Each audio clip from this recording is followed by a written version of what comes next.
berjumpa lagi bersama Miss Ayu. Bagaimana kabar kalian? Miss senang mendengar kalian dalam keadaan sehat.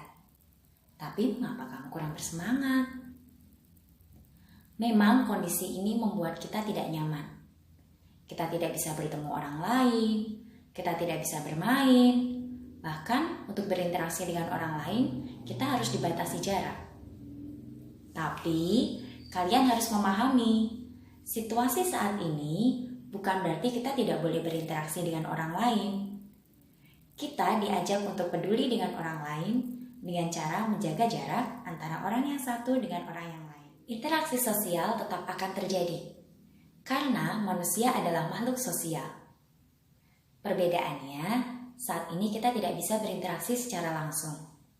Tapi kita masih bisa berinteraksi secara tidak langsung. Kita membutuhkan orang lain untuk membantu memenuhi kebutuhan kita. Begitu juga dengan orang lain membutuhkan kita untuk membantu memenuhi kebutuhan hidupnya. Contoh sederhananya, seorang petani membutuhkan pedagang supaya hasil pertanian bisa diperjualbelikan. Pedagang membutuhkan para konsumen seperti kita supaya para pedagang mendapatkan keuntungan untuk memenuhi kebutuhan hidupnya. Kita sebagai konsumen membutuhkan pedagang maupun petani agar kita bisa memenuhi kebutuhan pangan kita setiap hari. Itu merupakan salah satu contoh interaksi sosial yang terjadi antara individu maupun dengan individu. Interaksi sosial sendiri adalah hubungan sosial yang terjadi antara individu dengan individu, individu dengan kelompok, maupun kelompok dengan kelompok. Interaksi ini bisa memberikan pengaruh yang positif maupun negatif, tergantung cara kita melakukan interaksi. Interaksi yang terjadi akhir-akhir ini memang berbeda seperti biasanya.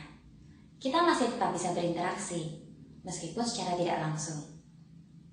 Kita sama-sama menyadari bahwa penyebaran virus corona ini berdampak di semua bidang kehidupan manusia.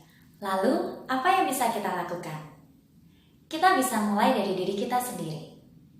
Membiasakan pola hidup bersih dan sehat dalam kehidupan sehari-hari bisa membantu meningkatkan kekebalan tubuh kita dalam melawan penyakit.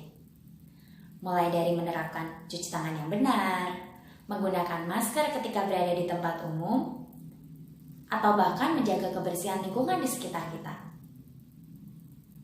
Bagi orang lain, apa yang bisa kita lakukan?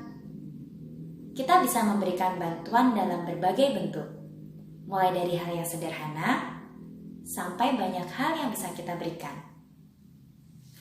Lalu bagaimana dengan teman-teman kita atau saudara kita yang mungkin kehilangan pekerjaannya? Kita bisa bantu supaya mereka bisa meningkatkan kemampuan dirinya melalui berbagai program bimbingan belajar untuk kursus maupun berbagai kegiatan positif yang bisa menambah keterampilan mereka. Nah, yang tidak kalah pentingnya, interaksi tidak hanya terjadi di bidang sosial, tetapi interaksi juga terjadi antara manusia dengan lingkungan alam. Kita mengetahui bahwa akhir-akhir ini terjadi banyak peristiwa alam, baik itu secara alami maupun karena campur tangan manusia. Kita punya kewajiban untuk menjaga alam.